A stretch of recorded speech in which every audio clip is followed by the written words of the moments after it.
જય માતાજી, જય સાળંગપુર દાદા, જય શ્રી કૃષ્ણ, ઓમ નમો શિવાય અને જય સ્વામિનારાયણ. કેમ છો બધા? સ્વાગત છે તમારું મારી ચેનલમાં. તો આજે આપણે શીતળા સાતમની વાર્તા સાંભળીશું. શ્રાવણ વદ સાતમને દિવસે વ્રત કરનારે સવારે વહેલા ઉઠી અને ઠંડા પાણીએ નાહવું, ઘીનો દીવો કરી અને શીતળા માતાની વાર્તા સાંભળવી. એ દિવસે ચૂલો ન સળગાવવો, આગલા દિવસનું રાંધેલું ઠંડુ ખાવું. વડાલી ગામે એક ગામમાં સાસુ, જેઠાણી અને દેરાણી રહેતા હતા. દેરાણી જેઠાણી બંનેને એક એક દીકરા હતા. મોટી વહુ ઝઘડાખોર અને ઈર્ષાખોર હતી, જ્યારે નાની વહુ પ્રેમાળ અને દયાળુ હતી. રાંધણ છઠનો દિવસ આવ્યો એટલે સાસુએ નાની વહુને રાંધવા બેસાડી. નાની વહુ મોડી રાત સુધી રાંધતી રહી, એટલામાં તેનો છોકરો રડ્યો એટલે ઊભી થઈ એને આડે પડખે લઈ અને ધવડાવવા લાગી. હવે આખા દિવસની થાકી પાકીને સૂઈ ગઈ તે ચૂલો સળગતો રહી ગયો. મધરાત પછી શીતળામાં ફરતા ફરતા નાની વહુના ઘેર આવી પહોંચ્યા અને ચૂલામાં આળોટવા લાગ્યા. આથી શીતળામાં આખા શરીરે દાઝી ગયા. એમણે ગુસ્સે થઈને શ્રાપ આપ્યો કે જેવું મારું શરીર બળ્યું તેવું તારું પેટ બળજો. સવારે ઉઠીને જોયું તો ચૂલો સળગી રહ્યો હતો અને પડખામાં સૂતેલો છોકરો મૃત્યુ પામ્યો હતો.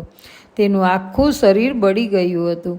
આ જોઈ નાની વહુ હૈયાફાટ રુદન કરવા લાગી. તેને સમજતા વાર ન લાગી કે શીતળામાં મારા પર કોપાયમાન થયા છે.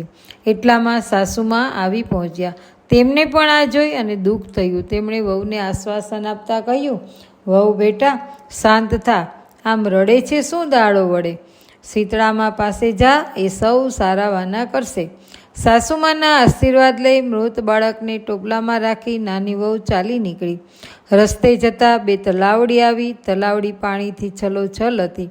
બંને તલાવડીના પાણી એકબીજામાં સમાઈ જતા હતા, પરંતુ જનાવર, પશુ, પક્ષી કોઈ કહેતા કોઈ એ તલાવડીનું પાણી પીતું ન હતું અને કદાચ ભૂલે ચૂકે પીવે ને તો તે મૃત્યુ પામતું હતું. નાની વહુને તે રસ્તેથી પસાર થતી જોઈ તલાવડી બોલી, બહેન તું ક્યાં જાય છે?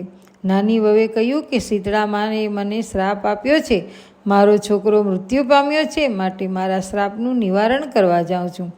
આ સાંભળી તલાવડીઓ બોલી કે બહેન અમારું પાણી કોઈ પીતું નથી અને જો પીવે છે તો મૃત્યુ પામે છે. અમે એવા તે શા પાપ કર્યા હશે કે માટે કૃપા કરી અને અમારા પાપનું નિવારણ પૂછતી આવજે. નાની વહુ હા પાડીને આગળ વધી. આગળ જતાં બે આખલા મળ્યા. તેણે કોટે ઘંટીના પડ બાંધેલા હતા અને બંને લડ્યા કરતા હતા. નાની વહુને જોઈ અને આખલા બોલ્યા, બહેન તું ક્યાં જાય છે? શીતળામાં પાસે જાઉં છું, મારા શ્રાપનું નિવારણ કરવા, નાની વહુએ કહ્યું. આખલાએ કહ્યું કે અમે સદાય લડ્યા કરીએ છીએ, આમ એવા તે શા પાપ કર્યા? માટે કૃપા કરી અને અમારા પાપનું નિવારણ પૂછતી આવજે. નાની વહુએ ડોકી હલાવી અને હા પાડી. ત્યાંથી આગળ ચાલી. રસ્તામાં તેણે જોયું તો બોરડીના ઝાડ નીચે એક ડોશીમાં જીંથરા જેવા વાળને ખંજવાળતા બેઠા હતા. એમણે નાની વહુને જોઈ અને પાસે બોલાવીને કહ્યું કે અલીબાઈ, આ ટોપલામાં શું લઈને જાય છે? એના જવાબમાં નાની વહુએ પોતાની વિતક કથા કહી સંભળાવી, પરંતુ ડોશીએ તેની જરાય દરકાર કર્યા વગર પોતાના સ્વાર્થની વાત કરતાં કહ્યું, અલીબાઈ મારું માથું જરા જોઈ આપને. આ જુઓ તો મારું લોહી પી ગઈ છે. નાની વહુને શીતળામાં પાસે જવાની ઉતાવળ હતી, છતાં તેને ડોશીની દયા આવી. આથી તે પોતાના મૃત છોકરાને ડોશીના ખોળામાં મૂકી અને જુઓ કાઢવા બેઠી. ડોશીના માથામાંથી બધી જુઓ દૂર થઈ ગઈ, ખંજવાળ મટી ગઈ. આથી નાની વહુને આશીર્વાદ આપતા તેઓ બોલ્યા કે જેવું મારું માથું ઠર્યું એવું તારું પેટ ઠરજો. ત્યાં જ એક ચમત્કાર થયો. ડોશીમાના ખોળામાં પડેલો છોકરો સજીવન થયો. આથી નાની વહુને આશ્ચર્ય થયું. તેને ખાતરી થઈ ગઈ કે આ ડોશી બીજું કોઈ નહીં પણ સાક્ષાત શીતળામાં છે. આથી તે એમના પગે પડી ગઈ. એ પછી વહુએ તલાવડીઓના શ્રાપનું નિવારણ પૂછ્યું તો તેના જવાબમાં શીતળામાએ કહ્યું કે બેટી તેઓ પૂર્વજન્મમાં શોક્યો હતી. રોજ એકબીજા સાથે ઝઘડ્યા કરતી હતી. કોઈ કોઈની મદદ કરે નહીં, શાક છાશ આપે નહીં અને આપે તો પાણી નાખીને આપે. આથી એમનું પાણી તું પીશ તો તેમના પાપો નાશ પામશે અને એમનું પાણી મીઠું થઈ જશે. એ પછી વહુએ આખલાઓના શ્રાપનું નિવારણ પૂછ્યું તો તેના જવાબમાં શીતળામાએ કહ્યું કે બેટી તેઓ પૂર્વજન્મમાં દેરાણી જેઠાણી હતા. એકબીજા સાથે બાજ્યા કરતા હતા. કોઈને દળવા ખાંડવા પણ દેતા નહોતા. આથી આ જન્મમાં તેઓ આંખલા બનીને કોટે ઘંટીના પડ બાંધીને લડ્યા કરે છે. એમના કોટેથી તું ઘંટીના પડ છોડી નાખજે, જેથી એમના પાપનો નાશ થશે અને તેઓ સંપીને રહેશે. નાની વહુ દરેકના પાપનું નિવારણ જાણી ખુશ થઈ પોતાના છોકરાને લઈ અને ત્યાંથી ચાલતી થઈ. રસ્તે જતાં તેને આંખલા મળ્યા. નાની વહુએ તેમને માએ કહેલી વાત સંભળાવી અને એમની કોટેથી ઘંટીના પડ છોડી નાખ્યા. તેથી તેઓ ઝઘડતા બંધ થઈ ગયા અને સંપથી રહેવા લાગ્યા. ત્યાંથી આગળ જતાં તલાવડીઓ આવી. નાની વહુએ તેમને પણ માએ કહેલી વાત કહી અને પોતે તેમાંથી થોડુંક પાણી પી લીધું. આથી તલાવડીઓનું પાણી અમૃત જેવું થઈ ગયું અને અન્ય ગ્રામજનો પણ ત્યાં પાણી પીવા આવવા લાગ્યા. આમ સૌના શ્રાપનું નિવારણ કરતાં નાની વહુ પોતાના છોકરાને હેમખેમ લઈ અને ઘેર પાછી ફરી. છોકરાને સજીવન થયેલો જોઈ સાસુમાં રાજી થયા અને જેઠાણી મોં મચકોડવા લાગ્યા. ત્યાર પછી બીજો શ્રાવણ મહિનો આવ્યો એટલે જેઠાણીને થયું કે મારી દેરાણીને શીતળામાના દર્શન થયા એવા મને પણ દર્શન કરવાના મળશે, માટે હું પણ તેના જેવું જ કરું. એમ વિચારીને ચૂલો સળગતો રાખીને તે સૂઈ ગઈ. મધરાતે શીતળામાં આવી પહોંચ્યા અને ચૂલામાં આળોટવા લાગ્યા. આથી તેમનું આખું શરીર દાઝી ગયું. તેણે ગુસ્સે થઈ જેઠાણીને શ્રાપ આપ્યો કે જેવું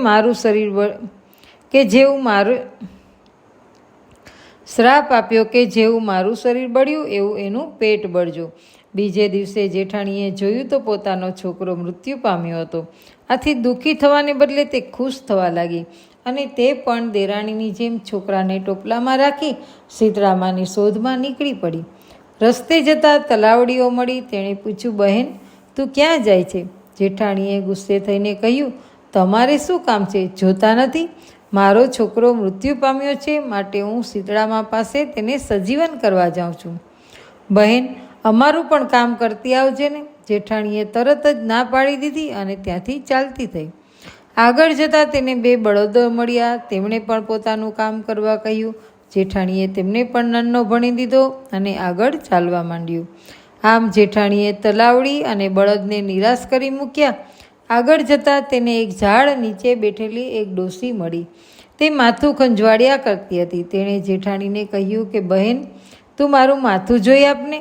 આ સાંભળી જેઠાણીને દાઝ ચડી અને તેના ઉપર ગુસ્સે થઈને બોલી કે બેસ બેસ ડોકરી, હું કંઈ તારા જેવી નવરી નથી કે તારું માથું જોવા બેસું. જોતી નથી મારો છોકરો મરી ગયો છે અને તે હું શીતળામા પાસે જાઉં છું. આમ ડોસીને હળધૂત કરીને તે આખો દિવસ પોતાના મૃત પાય છોકરાને લઈને રખડી, પણ ક્યાંય શીતળામાના દર્શન ન થયા. છેવટે થાકી હારી રોતી કકડતી મૃત્યુ પામેલા છોકરાને લઈને ઘરે આવી. ડોસીના રૂપમાં શીતળામાને તે ઓળખી ન શકી. કોઈનું ભલું ન કરી શકીએ તો તેનું પરિણામ તેને ભોગવવું પડ્યું. મૃત્યુ પામેલો છોકરો ફરી ક્યારેય સજીવન ન થયો. કર્મ ભોગવવા પડે છે, તે આનું નામ. દેરાણીએ સારા કર્મો કર્યા, તેથી શીતળામાના દર્શન થયા. હે શીતળામા, જેવા દેરાણીને દર્શન આપ્યા અને ફળ્યા તેવા સૌને ફળજો. અને જો આપને આ શીતળામાની વાર્તા પસંદ પડી હોય તો વિડીયોને લાઈક કરજો, શેર કરજો અને મારી ચેનલ ઉપર જો તમે પહેલી જ વાર આવ્યા હોય ને તો ચેનલને સબસ્ક્રાઈબ કરી દેજો, જેથી કરીને તમને જેવા હું વિડીયો મૂકું તેવા તુરંત જોવા મળે. ફરી મળીશું નવા વિડીયો સાથે. ત્યાં સુધી બધાને જય શીતળામા.